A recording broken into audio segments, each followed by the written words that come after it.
औरंगजेब, उसको सबसे खराब मानते हैं अपन, हिंदू विरोधी मानते हैं। आपको नहीं लगता खराब? खुद के जीवन के लिए वो टोपियां सीता था। पाकिस्तान में औरंगजेब को बहुत अच्छा माना जाता है और यहाँ उसका दूसरा एस्पेक्ट बताया जाता है कि उसने बहुत मंदिर तोड़े, पर उसने 100 मंदिरों को दान दिया। क्या औरंगजेब ने सच में मंदिर तोड़ा था? अगर तोड़ा था तो क्यों तोड़ा था? और जितना मंदिर तोड़ा था उससे ज़्यादा मंदिर बनवाया भी था। क्या ये अनभक्तों को पता है? ये नहीं पता है। इस वीडियो में पूरा डिटेल से बताया है। औरंगजेब ने कितने मंदिर तोड़ा था, कितना बनवाया था, क्यों तोड़ा था। औरंगजेब की ईमानदारी, हुकूमत का 1 रुपया भी वो खाता नहीं था। यहाँ तक वो टोपी सिल के और कुरान लिख के में से जो पैसा बनता था वही से उसका पेट पलता था। सुनिए इसके ही मुँह से। औरंगजेब, उसको सबसे खराब मानते हैं अपन, हिंदू विरोधी मानते हैं। आपको नहीं लगता खराब? खुद के जीवन के लिए वो टोपियां सीता था। पाकिस्तान में औरंगजेब को बहुत अच्छा माना जाता है और यहाँ उसका दूसरा एस्पेक्ट बताया जाता है कि उसने बहुत मंदिर तोड़े, पर उसने 100 मंदिरों को दान दिया। किसी मंदिर को जागीर दी, किसी मंदिर को सोने के आभूषण दिए, किसी मंदिर को पैसा दिया। इसके बारे में आप क्या बोलेंगे? हर एक मंदिर तोड़ने के पीछे अलग अलग कारण। राजाओं का एक अलग समीकरण होता है। देखिए, अच्छा बुरा मैं नहीं कह रहा, मैंने कहा एक कैनवास होता है। अब औरंगजेब में कुछ अच्छी बातें भी थी। वो राजकोष से पैसा नहीं लेता था खुद के लिए। Can you believe it? जैसे मतलब अपने ही राजकोष खुद के सर्वाइवल के लिए वो ट्रेजरी जो है उससे पैसा नहीं लेता था। खुद के जीवन के लिए वो टोपियां सीता था। कुरान को उस समय प्रिंटिंग प्रेस नहीं था ना, तो कैलीग्राफी से कुरान लिख के वो कमाई करता था, बेचता था। हाँ, बेचता था और उससे खुद जीता था। तो मैं अच्छाई बुराई की बात नहीं कर रहा, मैं उल्टी बात भी बता रहा हूँ आपको कि मैं रियल में पाकिस्तान गया था एक बार। डरने की बात नहीं है, अच्छे से आ गया। अच्छा ठीक है। और पाकिस्तान में औरंगजेब को बहुत अच्छा माना जाता है। वहाँ उसके ये अच्छे पहलू बताए जाते हैं कि वो कितना नेक था, कि राजकोष से पैसा नहीं लेता था। और यहाँ उसका दूसरा एस्पेक्ट बताया जाता है कि उसने बहुत मंदिर तोड़े। अब पहले तो मंदिर तोड़े कितने? 12। ये क्रॉनिकल्ड है। एक अभी बहुत अच्छी किताब आई है उस पर। पहले इनकी भी किताब थी, रिचर्ड एंड ईटन की। अभी दूसरी एक किताब आई है। केवल 12 मंदिर तोड़े। ठीक है। हर एक मंदिर तोड़ने के पीछे अलग अलग कारण, मैं वो भी उस पर भी आऊँगा। पर उसने 100 मंदिरों को दान दिया। इसके बारे में आप क्या बोलेंगे? विशंबरनाथ पांडे की किताब है, फरमान्स ऑफ किंग औरंगजेब।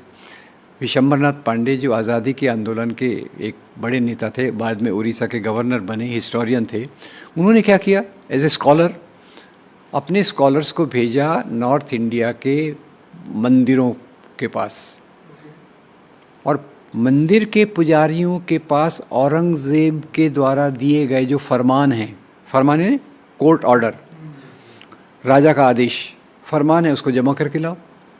तो विशंबरनाथ पांडे खुद हैरान हो गए कि उन्होंने किसी मंदिर को जागीर दी, किसी मंदिर को सोने के आभूषण दिए, किसी मंदिर को पैसा दिया। 3 उदाहरण मैं आपको बताता हूँ। आसाम में कामाख्या देवी का मंदिर, वेरी फेमस, ठीक है, वहाँ दान दिया। उज्जैन में महाकाल का मंदिर, वहाँ दान दिया। वहाँ पे भी दान दिया औरंगजेब ने। और फिर तीसरा कृष्ण का मंदिर। ये 3 मुझे याद है, पर वो किताब आप देखेंगे डॉक्टर विशंबरनाथ पांडे की, राजकमल प्रकाशन ने की थी पग, तो उसमें वो पूरे मंदिरों के फरमान दिए हुए हैं। कृष्ण का कौन सा मंदिर? वृंदावन में। अच्छा, भगवान कृष्ण का मंदिर वृंदावन में। तो इसकी बात हम नहीं करेंगे, हम बात करेंगे वो काशी, मथुरा, बाकी चीज़ें। अब काशी का, जैसे काशी के बारे में भी डॉक्टर पट्टाभी सीतारमैया एक अलग बात बताते हैं कि मंदिर में कुछ अपराध कर रहे थे। काशी विश्वनाथ मंदिर, है, काशी विश्वनाथ मंदिर में कुछ अपराध कर रहे थे, तो अपराध के कारण और हिंदू राजाओं ने कंप्लेंट किया, तो औरंगजेब ने बोला कि हम आपके लिए नया मंदिर बना देंगे। औरंगजेब को क्या इंटरेस्ट था? अपने राज्य का विस्तार करने के लिए। उसके राज्य में सभी ऑफिसर हिंदू थे क्या? राजा अकेला ऊपर बैठ के, हवा में बैठ के तो राज्य नहीं कर सकता, एडमिनिस्ट्रेशन है। राजा के एडमिनिस्ट्रेशन पे आते हैं। औरंगजेब का एडमिनिस्ट्रेशन आप देखिए तो औरंगजेब का एक अथर अली की किताब है, दिस औरंगजेब्स कोर्ट फॉर्मेशन। उसमें वो बताते हैं कि भारत में जितने भी मुसलमान राजा हुए उसमें सबसे ज़्यादा हिंदू ऑफिसर औरंगजेब के दरबार में थे। 2 उदाहरण बताता हूँ।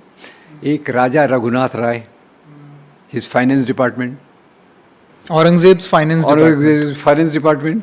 फिर दूसरा राजा जय सिंह और Jaswant Singh, his army officers.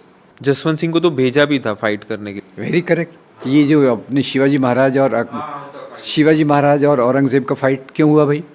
अब शिवाजी महाराज एक्सपांड कर रहे, औरंगज़ेब की टेरिटरी को खा रहे धीरे धीरे, तो उन्होंने बोला इसको ठीक करके आओ। किसको भेजा? जसवंत सिंह को। इधर से शिवाजी महाराज के साथ कौन थे? सिद्दी संबल, इब्राहिम गारदी और दौलत खान। शिवाजी की आर्मी में मुसलमान, औरंगज़ेब की आर्मी में हिंदू। तो ये हिंदू मुस्लिम जो पीरियड बनाया इसने जेम्स मिल, हाँ, ये ब्रिटिश हिस्टोरियन जेम्स मिल ने ये पीरियडाइजेशन कर दिया कि पहले हिंदू राज था, फिर मुस्लिम राज आया और अभी ब्रिटिश राज आया। पहले इसकी चालाकी देखिए, हिंदू राज, मुस्लिम राज, तो बाद में क्या बोलना चाहिए? क्रिश्चियन राज। खुद के राज को वो क्रिश्चियन राज ही बोलते हैं। कंट्री का नाम अब ब्रिटिश है। रिलीजन, हम धर्म के ऊपर हैं, यही लोग धर्म वाले हैं। तो फिर वो मुस्लिम पीरियड क्यों कहा जाएगा भाई? अब आप देखिए, शिवाजी महाराज भी उसी समय थे, साउथ में बहुत सारे हिंदू राजा थे, और जो मुस्लिम दरबार थे उसमें क्या केवल मुसलमान थे क्या? बिल्कुल नहीं। आप देखिए, मैंने जैसे औरंगज़ेब का उदाहरण दिया, सबसे लोकप्रिय उदाहरण तो आपको अकबर का मिलेगा। अकबर के दरबार के नवरत्न आपने सुने होंगे। हाँ, बीरबल और बीरबल और राजा टोडरमल, जिसको भूल जाते हैं। राजा टोडरमल कौन था? ये राजा रघुनाथ राय था, उसका दादा था। He was a finance minister of Akbar. पूरा रेवेन्यू उसके डिपार्टमेंट में था। ये सब सरप्राइजिंग है आज, पर these are small things which we should know कि ये हिंदू पीरियड नहीं था, मुस्लिम पीरियड नहीं था, ये किंगडम्स का पीरियड था, एंशियंट मीडिएवल। और वो अपना प्रोडक्शन जैसे होता था उसके हिसाब से व्यापार बदलता, उसके हिसाब से कल्चर बदलता था। तो ये चीज़ जो ज़्यादातर आरएसएस की शाखाओं से निकलती है, अरे हमारे शिवाजी महाराज को इन्होंने कितना धोखा दिया, अकबर औरंगज़ेब के दरबार में ले गए और वहाँ उसको कैद कर दिया। अब ये तो भाई राजाओं के बीच में होता है, पर ले जाने वाला कौन था? जसवंत सिंह। और शिवाजी महाराज का उन्होंने वहाँ बोलते अपमान किया, क्योंकि औरंगज़ेब उसको पहले एक ये ट्रीटी ऑफ पुरंदर के टाइम हुआ होगा। हाँ, क्या था? एक मनसबदारी सिस्टम था, मनसबदारी। जैसे आजकल सिस्टम है ना कि वो जनरल, लेफ्टिनेंट जनरल, मेजर, ये पहले मनसबदारी होता था, 5 हज़ारी, 10 हज़ारी वगैरह वगैरह। तो मनसबदारी में औरंगज़ेब ने शिवाजी को 5 हज़ारी के मनसब में खड़ा किया। शिवाजी ने बोला ये तो मेरी इंसल्ट है, मेरे सामने 10 हज़ारी वाले खड़े हैं। और यही मनसबदारी के मुद्दे पे ये जो ग्लोरीफाई करते राणा प्रताप और अकबर, राणा प्रताप ने कितना बहादुरी से लड़ा। सिंपल इसको हम समझ ले क्या बात थी। अकबर अपने राज्य का विस्तार कर रहा था, और जो सब राजा थे, सब राजाओं को ऑफ़र कर रहा था, मेरे साथ मिल जाओ, मैं आपको 5 हज़ारी दूंगा, 2 हज़ारी दूंगा, 10 हज़ारी दूंगा। बहुत सारे राजपूत राजा अकबर के साथ मिल गए। और आपको पता होगा अकबर की पत्नी, कई राजपूत रानियों ने मुगलों को जन्म दिया। जोधा, हाँ ठीक है। अब तो राणा प्रताप को उन्होंने ऑफ़र किया 5,000 का ऑफ़र। राणा प्रताप ने बोला नहीं लेगा, मैं 5,000 नहीं लूँगा, मुझे 10,000 ही चाहिए। इन्होंने बोला नहीं देंगे। और उसकी सलाह देने वाला जो था टोडरमल था। टोडरमल बोला था इतना बड़ा राजा नहीं है, इसको 10,000 ही मत दो। तो अकबर ने अपनी फ़ौज भेजी। मतलब एक हिंदू वाला दूसरे हिंदू को वही बोल रहा है कि इसको कम दो। हिंदू मुसलमान का सवाल ही नहीं तभी, हाँ। अपनी प्रेस्टीज का, अपने पावर का सवाल था। तो अकबर ने अपनी फ़ौज भेजी।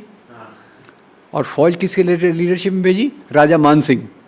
अकबर की फ़ौज का जो ये था सेनापति राजा मान सिंह। और इधर से राणा प्रताप की फ़ौज में 2 सेनापति थे, एक का नाम था राम सिंह, दूसरे का नाम था हकीम खान सूर। राणा प्रताप की 3,000 की फ़ौज में 1,000 सिपाही जो थे वो पठान थे।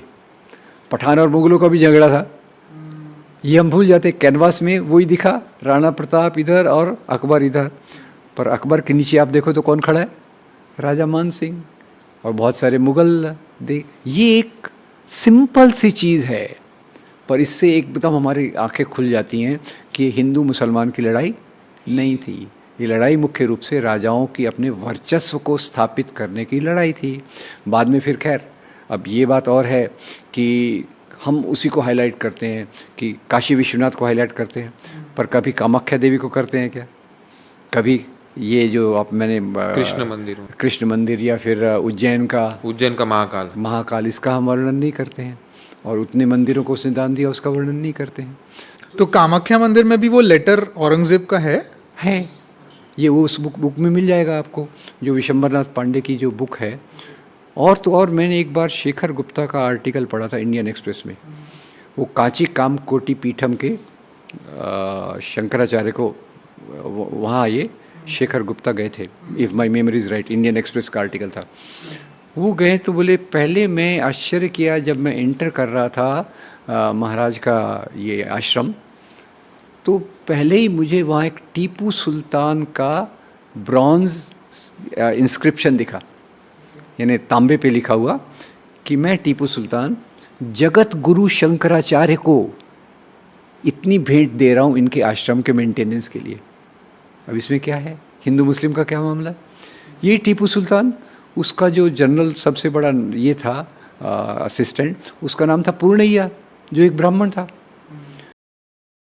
तो दोस्तों, अगर आप लोगों ने वीडियो पूरी देख ली है, औरंगजेब के बारे में पूरा जानकारी मिल गया है आप लोगों को, तो आप लोग को क्या राय है इसके बारे में? इतने अच्छे राजा के बारे में हमें कितने नफ़रत भरे बातें सिखाए जा रहे हैं। औरंगजेब आलमगीर रहमतुल्लाह अलैह, और यहाँ सबके दिमाग में ये भरा जाता है कि औरंगजेब जालिम बादशाह था, हिंदुओं को मारता था, मंदिर तोड़ता था। लेकिन इसकी सच्चाई पूरा क्या है, ये आप लोगों को तो पता चल गया होगा। तो दोस्तों, अगर वीडियो अच्छा लगा तो लाइक करें, चैनल को सब्सक्राइब